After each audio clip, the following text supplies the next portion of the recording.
A esquerda volta ao poder no Uruguai depois de 4 anos do governo de Lacalle Pou, político de centro-direita. O candidato da Frente Ampla, Yamandu Orsi, foi eleito com quase 50% dos votos no último domingo.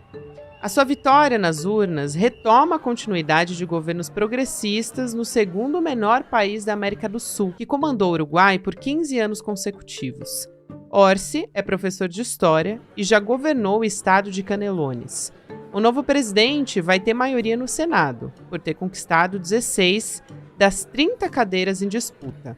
Mas no Congresso vai precisar formar alianças políticas, porque não alcançou a maioria das 99 cadeiras. Yamandu Orsi é herdeiro político de Pepe Mujica. Mesmo doente, o ex-presidente do Uruguai participou intensamente da campanha do pupilo e deu declarações sensíveis, se despedindo da vida, mas nunca da luta. Sexta-feira, 29 de novembro de 2024. Sou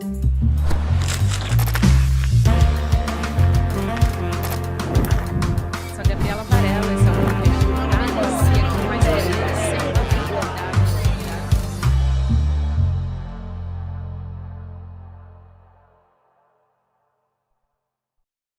Olá, seja muito bem-vindo, seja muito bem-vinda. Eu sou a Gabriela Varela e esse é o Videocast em Detalhes. Aqui sempre com um convidado, uma convidada, a gente analisa uma temática ou uma notícia importante do momento.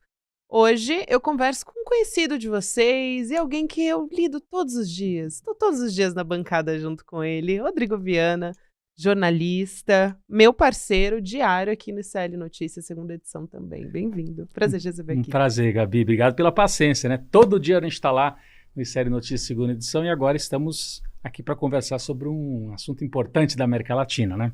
É isso, Rodrigo. O Rodrigo conhece muito sobre política na América Latina. Então, justamente, eu quero começar perguntando quem é o Yamandu Orsi e por que ele é tão conhecido por ser parecido com o Pepe Mujica, né? Se você puder trazer um pouco do contexto. Então, eleição no Uruguai, vitória da Frente Ampla. Uhum. A Frente Ampla, que tem mais de 50 anos de história, estava na oposição, reúne socialistas, comunistas, moderados de centro-esquerda e reúne também o MPP, Movimento de Participação Popular, que foi criado pela turma do Pepe Mujica depois que acabou a ditadura militar lá no Uruguai. Muita gente que está no MPP veio dos antigos Tupamaros, a guerrilha de esquerda da qual fazia parte o Pepe Mujica. O Yamandu Orsi é da Frente Ampla e dentro da Frente Ampla ele pertence ao MPP, que é o movimento do Pepe Mujica. Mas o Yamandu Orsi é de uma outra geração. Ele não participou da guerrilha, ele tem 57 anos, de formação é um professor de história, deu aula em liceus, como eles dizem lá, escola, né, não é professor universitário, né, na escola mesmo. 57 anos, professor de história, militante do MPP e da Frente Ampla, e tem a experiência de ter sido intendente do departamento de Canelones, Uruguai, né, uma extensão que não é tão grande, ele não é dividido nem em províncias nem em estados, mas em departamentos.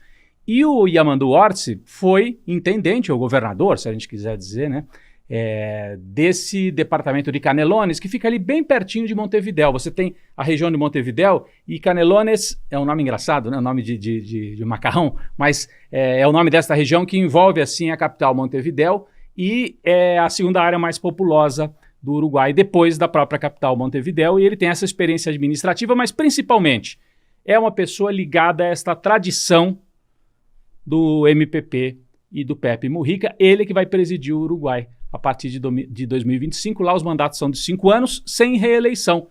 É o 4º mandato da Frente Ampla, portanto, da frente de esquerda no Uruguai, bastante significativo, Gabi. A gente teve 15 anos da esquerda no poder, antes do último presidente, né? Sim. Que é o presidente que está atualmente também. Mas no Uruguai é interessante explicar isso, né, Rodrigo? Não tem reeleição. Isso. Então, ele é um sucessor do Mujica, muita gente associa um ao outro, mas em 2019, né, que o Lacalle Pou começou ali, se elegeu e ele não conseguiu fazer o sucessor dele. Foi isso. Nós tivemos 3 mandatos, como você falou, da Frente Ampla. Primeiro, Tabaré Vázquez, em 2005, cumpre um primeiro mandato. Tabaré Vázquez, socialista, médico. Na sequência, vem o Pepe Mujica, eleito, apoiado pelo Tabaré Vázquez. E depois o Tabaré volta. Então foi Tabaré, Mujica, Tabaré. 3 mandatos da Frente Ampla. Depois a direita ganha. A centro-direita, ou a direita tradicional do Uruguai, que é o atual presidente, o Lacalle Pou, que é de uma tradição enorme também. Né? O Lacalle Pou pertence ao Partido Nacional. No Uruguai, Gabi, rapidamente para a gente retomar aqui, você até os anos 70 só tinha 2 partidos fortes no Uruguai. Partido Nacional e o Partido Colorado.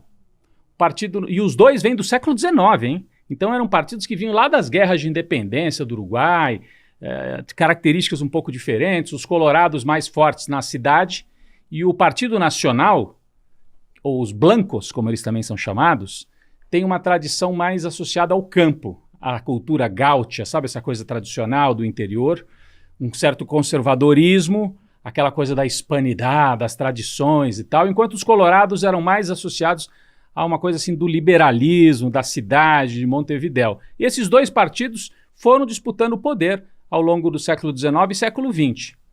Nos anos 70, aí sim surge a Frente Ampla. A Frente Ampla tem 50 anos. E aí ela passa a ser a terceira força e nos últimos anos a principal, né? Que a Frente Ampla é até mais poderosa, tem mais apoio do que o Partido Nacional e o Partido Colorado. Mas o presidente atual é do Partido Nacional, esse partido que tem mais de 100 anos de história lá no Uruguai e que é de centro-direita, não é da extrema-direita, como a gente viu recentemente avançar no Brasil e na Argentina, Gabi. A margem de votos, né, a diferença ali entre eles foi ínfima, né? Foi uma coisa assim, 49,8% dos votos foi o resultado, né, das eleições. Foram 4 pontos de diferença, até um pouquinho mais do que Lula para Bolsonaro. Isso. Foi 49,5 a 45,5. Então, 4 pontos percentuais de diferença nos votos totais. 100 mil votos, mais ou menos arredondando de diferença, num país... Que é pouco, mas é um país com 2 milhões pequeno, e meio, né? 2 milhões e meio de eleitores. Então, mas tem uma questão interessante aí, que é justamente isso que você disse. A gente está acostumado, por exemplo, com Lula e Bolsonaro. E aí a gente não tem essa polarização no Uruguai, né? A alternância de poder foi suave. Pode até usar essa palavra. Sim. Dá para dizer totalmente, em comparação com o Brasil e com a Argentina. No Uruguai, a extrema-direita não se criou, vamos dizer assim. Até tentou, viu? Na eleição anterior, houve uma candidatura chamada Cabildo Abierto, de um militar. Mas teve poucos votos. E agora o Cabildo Abierto participou de novo no primeiro turno. No segundo turno, apoiou o Partido Nacional. Mas, assim, não tem 3% dos votos. E surgiu também uma candidatura antissistema, que elegeu 2 deputados e teve também 2, 3% dos votos. É como se no Brasil a gente tivesse permanecido na disputa PT e PSDB. Então, lá no Uruguai você tem a Frente Ampla e o adversário não é a extrema-direita, que é super minoritária, mas uma direita tradicional que prontamente acatou o resultado e falou, vamos fazer a transição, tá tudo tranquilo. Assim como a Frente Ampla, quando perdeu em 2020 para o Lacalle Pou, tranquilamente, transição, Lacalle Pou, que é o atual presidente de direita, tomou posse sem nenhum trauma. Então, é diferente, não teve fake news. A gente não está acostumado com esse posicionamento civilizado, né? Como teve o Lacalle Pou quando perdeu a eleição, né, Rodrigo? Exatamente, a gente não está. E agora, para a América Latina, para o mapa da América Latina, é interessante, do Mercosul especialmente, né? Porque você tem o Brasil com um governo de centro-esquerda, o Uruguai agora tem um governo de centro-esquerda, que vai tomar posse ainda, mas vai ser de centro-esquerda. E com muita tradição, não dá para dizer, é um governo que você não sabe o que vai acontecer. Muita estabilidade, né?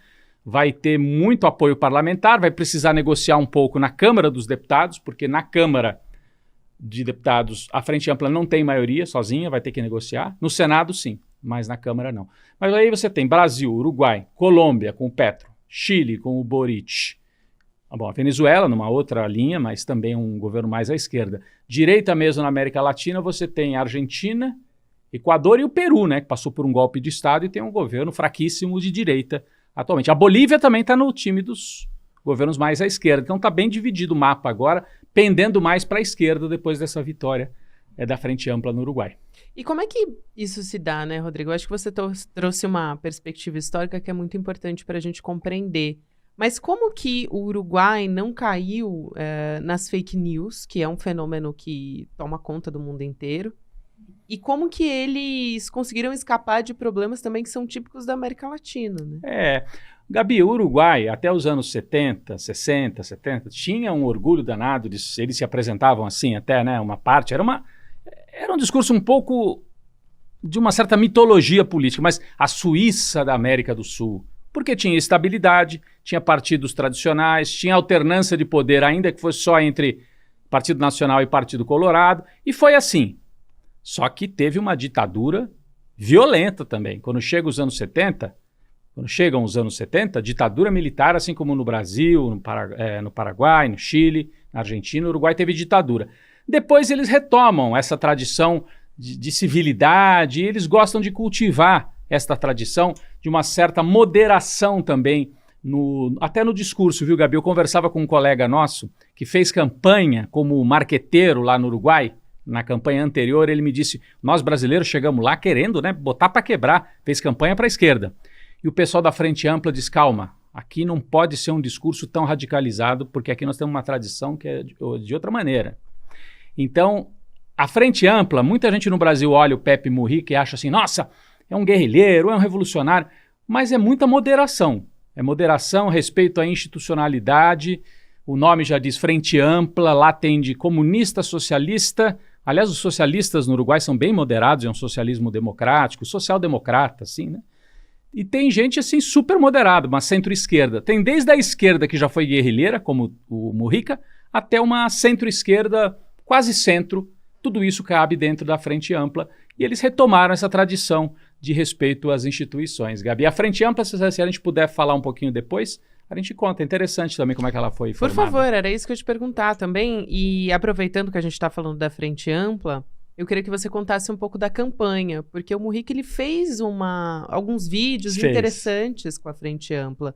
Acho interessante explorar por essa perspectiva também, porque a Frente Ampla também está se adaptando aos novos tempos, sim, né? Sim, bom, o Mujica gravou vídeos bonitos, né, declarando apoio ao Yamandu Orsi, claro, que é o enfim, ligado a ele. Depois tem Agora é presidente eleito. Agora o presidente, Yamandu Orsi, presidente do Uruguai, presidente eleito. O Mujica foi votar no segundo turno com a bengalinha, a gente tem o vídeo também, é uma imagem bonita, né, de um líder veteraníssimo que está passando o bastão. Ele tem aquele vídeo que ele discursou na praça, em que ele fala, os meus braços em breve já não estarão aqui, os braços de vocês é que vão conduzir, né? Fez uma passagem de bastão, tanto para o Yamandu Orsi como para a militância da Frente Ampla. Então o Mujica encarna muito esta geração que está se aposentando, né? Ou o Tabaré Vaz, que já faleceu, que é o outro presidente. O Mujica tem questões de saúde, tem quase 90 anos. Né, tá? Então, é uma geração nova que pega a tradição dos ex-tupamaros, dos socialistas, da militância de esquerda e renova para o século XXI. O interessante é que a Frente Ampla, muita gente acha, foi uma frente que surgiu depois da ditadura, né, no Uruguai. Mas sabe que não, Gabi? Eles criaram a Frente Ampla ainda antes da ditadura militar no Uruguai, que é de 73, né, a ditadura. A Frente Ampla surge em 1971, justamente porque você tinha o Partido Nacional e Partido Colorado, os tradicionais. E a esquerda tinha sempre assim, 3, 4% dos votos. O Partido Socialista, 4%, os comunistas, 3, 4%, outros grupos pequenos. Eles falaram, vamos fazer algo com mais peso, senão a gente nunca vai disputar para valer o poder. Fizeram, e em 71 lançaram como candidato não um comunista nem um socialista, mas um general chamado Liber Sereni, um general nacionalista de esquerda, mas não esquerda socialista, progressista, vamos dizer assim. Progressista. Então, Liber Sereni já foi uma tentativa de ampliar, não vamos falar só entre nós. Ele perdeu a eleição, mas foi o primeiro candidato importante da Frente Ampla lá em 71. Depois vem ditadura, prenderam todo mundo e tal, alguns morrem, o próprio Liber Sereni, um general, foi preso, e depois da ditadura a Frente Ampla se reorganiza, e aí sim disputa, conquista primeiro a prefeitura de Montevidéu, a intendência de Montevidéu, faz vários mandatos importantes ali, e depois consegue chegar ao poder nacional com o Tabaré Vázquez pela primeira vez, e agora o 4º mandato da Frente Ampla, Gabi. É super interessante como as coisas funcionam por lá, até porque a ditadura militar também há militares condenados por violações de direitos humanos, né? Sim. Então, mais um aspecto diferente, por exemplo, da gente aqui no Brasil. Então, essa relação com os militares também é diferente da nossa, né, Rodrigo? Sim, eles não foram tão longe como os argentinos, né, que a gente viu, inclusive, em filmes e tudo, como é que isso se deu, a condenação, inclusive, de presidentes militares. Os uruguaios não foram tão longe, mas condenaram alguns torturadores. Recentemente ainda teve processo, né, trataram desse passado e, aparentemente, pacificaram este passado. Melhor do que a gente. Sim. Melhor do que a gente, sem dúvida, melhor do que a gente. Então, nesse ponto, conseguiram construir uma alternativa tanto pela esquerda como a Frente Ampla. E a Frente Ampla é como se aqui no Brasil, PT, PDT, PSB, PCdoB, PSOL, PV, Rede, talvez até um pedaço do antigo PSDB, todo mundo tivesse no mesmo partido. Essa seria a Frente Ampla, né? Conseguiram fazer isso. Então já saíram da ditadura com isso montado. E por quê? Porque já tinham de antes. Então eles já tinham isso de antes, de 71. Eles retomam. E é curioso que o Pepe Mujica, um ex-guerrilheiro, ficou preso tantos anos, também tem filme sobre isso, né? Aliás, ele grava uma entrevista especial, um documentário com o Fabiano Restivo, jornalista, que o ICL publica aqui com exclusividade no Brasil. Transmitiu pela primeira vez. Pela primeira vez. Então, quem quiser conhecer mais a história e o pensamento do Pepe Mujica, está ali, né? Aliás, está aqui, no ICL, para acompanhar. Mas o Pepe Mujica, que era um ex-guerrilheiro, entra também para essa construção ampla, democrática, né, de diálogo, firme, mas de diálogo.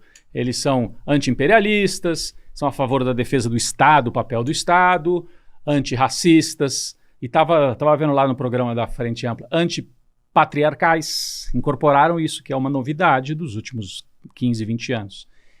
Então tem uma construção bem interessante, muito específica, né? Na Argentina não teve nada parecido, no Chile, aqui no Brasil também não. É algo bem específico do Uruguai, e é um bom sinal. Assim, no momento em que a extrema-direita avança no mundo inteiro, o Uruguai consegue se manter imune a este avanço e faz alternância de poder com uma certa tranquilidade, Gabi. Rodrigo, eu queria que você também contasse um pouco do contexto agora que o Orsi vai encarar ali no Uruguai. Sim. Então, a gente tem um país onde o IDH é alto, né? Mas tem algumas questões a ser resolvidas.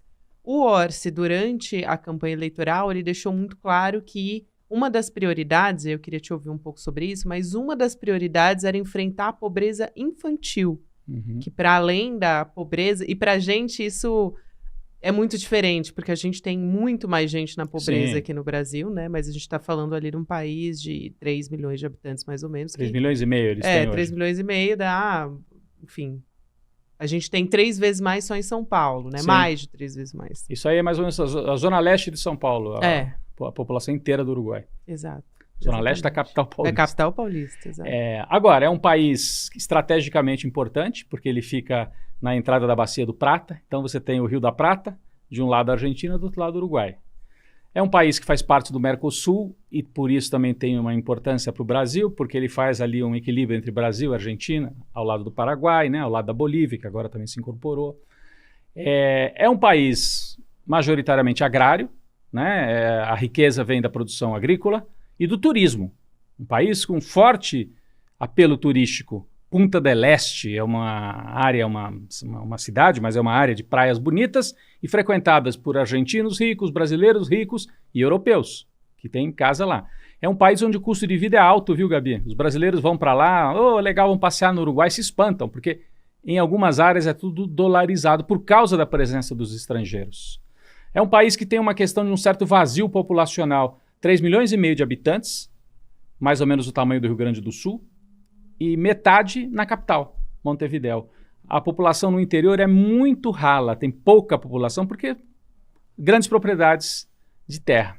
E o Uruguai, ao longo da sua história, teve alguma indústria ao longo do século XX, mas depois se desindustrializou, como aconteceu com a Argentina, com o Brasil. Nos governos anteriores da Frente Ampla, eles tentaram retomar a industrialização, instalando uma indústria de papel ali na divisa entre Argentina e Uruguai. Foi até muito polêmico, os argentinos reclamaram que isso ia poluir as águas do lado argentino, mas o Uruguai vive esse dilema, né? Apostar totalmente no turismo e na agricultura ou tentar se reindustrializar. Tem uma aposta na reindustrialização, que num país pequeno é sempre um pouco limitada, e programas sociais, né, que tinham sido adotados pela Frente Ampla. O governo atual do Lacage Pou diminuiu um pouco esse ímpeto, então é a retomada de uma ênfase assim no social, programas sociais, redução da pobreza e geração de emprego, de empregos mais de qualidade agora, inclusive, né, que a gente sai também da pandemia. Como todos os países no mundo, o Uruguai sofreu com a pandemia, mas tem problemas muito menos graves do que países como o Brasil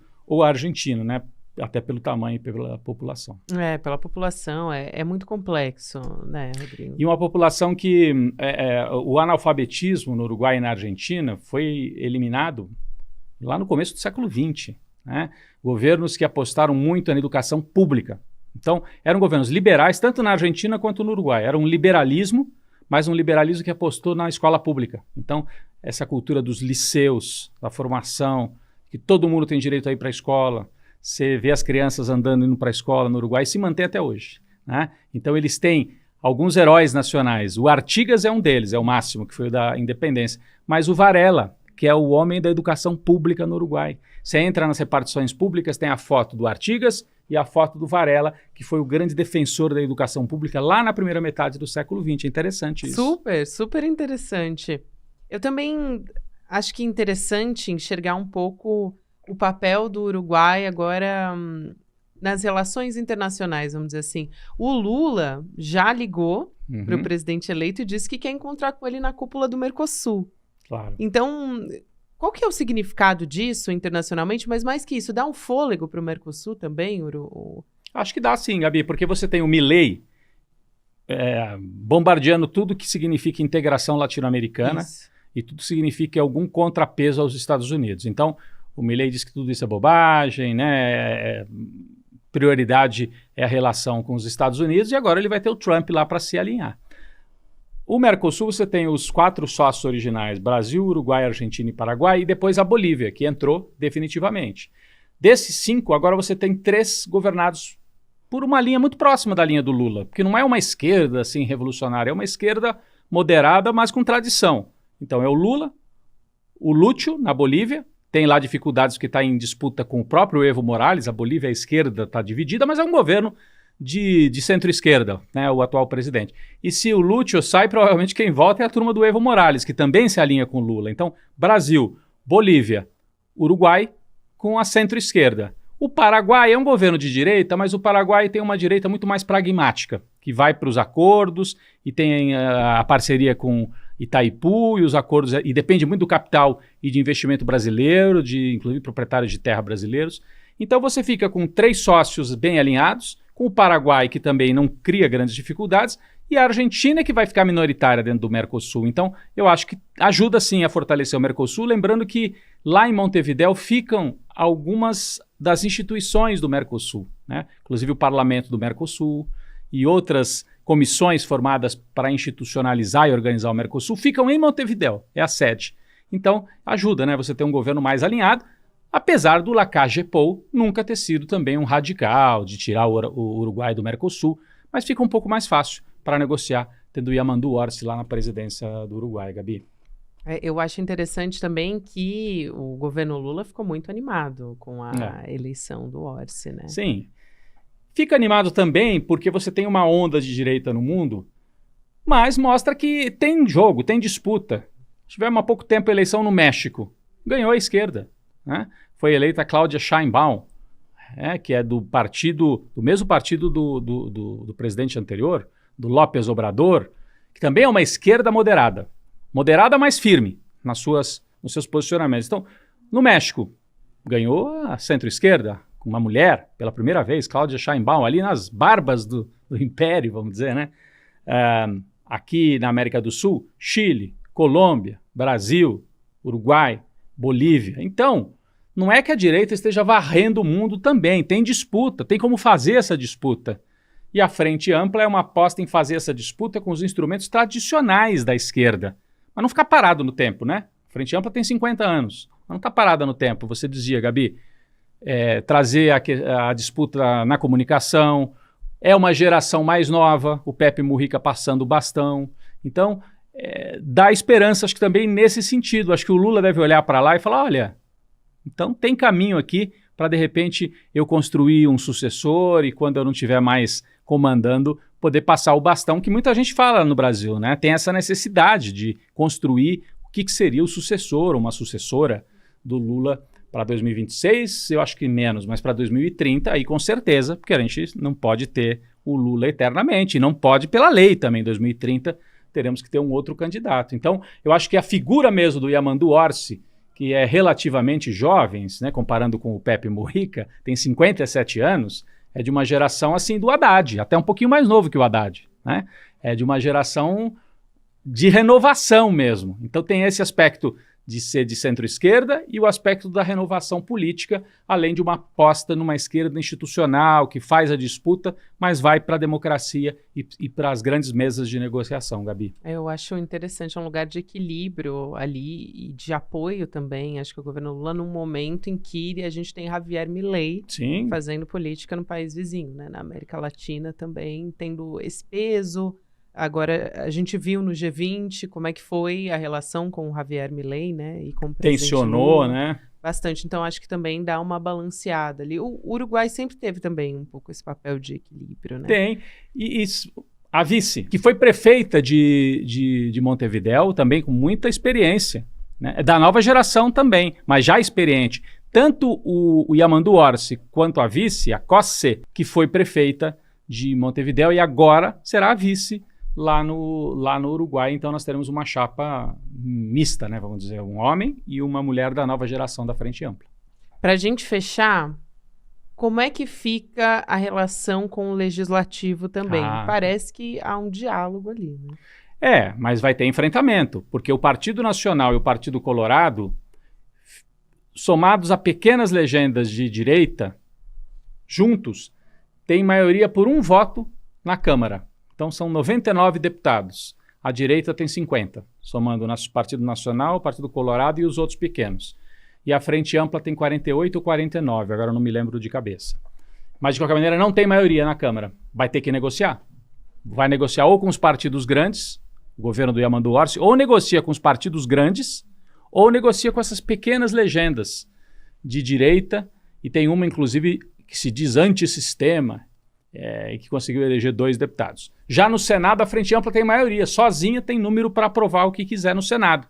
Mas como não tem na Câmara, vai ter que negociar. Por isso que o Pepe Mujica, depois da eleição, falou: esse governo é um governo com apoio popular, mas que tem que negociar, até porque a oposição, né, o partido, a turma que vai para a oposição agora, Gabi, tem quase metade do país com eles, né? Então você tem que dialogar, você não pode baixar o porrete para cima de quem perdeu por 4. Aliás, não pode em ocasião nenhuma, mas ainda mais nesse caso em que a oposição perdeu por 100 mil votos. Você tem que respeitar, né? Eles têm força, têm presença no país. Então, é isso que está colocado lá no Uruguai, Gabi. Muito bem. Rodrigo, um prazer te receber aqui. Acho que a gente conseguiu trazer um pouco do contexto do Uruguai e quais são os desafios, né? Porque tem um desafio que está colocado ali ainda para o Yamandu Orsi, ainda que não seja nem perto do que a gente vive aqui no Brasil, e a gente pode aprender muito também. Não, e tem, Gabi, porque assim, o Tabaré já era um ex-prefeito de Montevidéu, que quando virou presidente a primeira vez, né? Era um homem já veterano, já tinha sido prefeito. O Pepe Mujica nem se diga, era um nome já conhecidíssimo por ter sido guerrilheiro tupamaro, ter passado mais de uma década preso durante a ditadura e depois ter ido para a disputa democrática. O Yamandu é uma certa novidade, ele tem ainda que comprovar que tem capacidade para liderar o país. Tem esse desafio, sim, mas está bem acompanhado e com apoio institucional. Não é um aventureiro. Ele está chegando com um grupo político que já governou o país por 15 anos. Então não é uma aventura. E é uma democracia de 40 anos, ainda assim, né? Sim, tem problemas a resolver. Exatamente. Então, obrigada, Rodrigo Viana, jornalista, meu parceiro de Série Notícias, segunda edição. Prazer te receber aqui também. Obrigado, Gabi. Só lembrando que eu fiz o meu mestrado e doutorado sobre a América Latina e no doutorado acabei estudando muito sobre isso. Sobre o Uruguai foi um dos temas do meu doutorado na história. História política na Universidade de São Paulo. Então acabou sendo também uma forma aqui de relembrar um pouco do que eu estudei. Não é à toa que você está sentado aqui agora e que a gente sempre fala sobre isso também no N2. Isso, tá bom. Obrigado pelo convite, Gabi. Até mais. Até a próxima. Valeu. Obrigada a você que me acompanhou até aqui. Agora você fica com o Mercado em Investimentos na sequência, Rolê CL, e você pode nos ouvir nas plataformas de áudio em qualquer momento do seu dia. Até amanhã. O ICL vai lançar uma pós-graduação com os melhores professores e professoras do país, por um valor quase que simbólico e cheio de vantagens para quem já é membro do ICL? Fato ou fake? Pois é, difícil de acreditar, mas é fato. E é mais do que isso ainda. Em parceria com a FESP, uma das maiores escolas do país, onde estudaram Darcy Ribeiro, Sérgio Buarque de Holanda, Florestan Fernandes. É isso mesmo, pós, reconhecida pelo MEC. É o próximo passo da revolução do ICL. Participe do novo passo da revolução.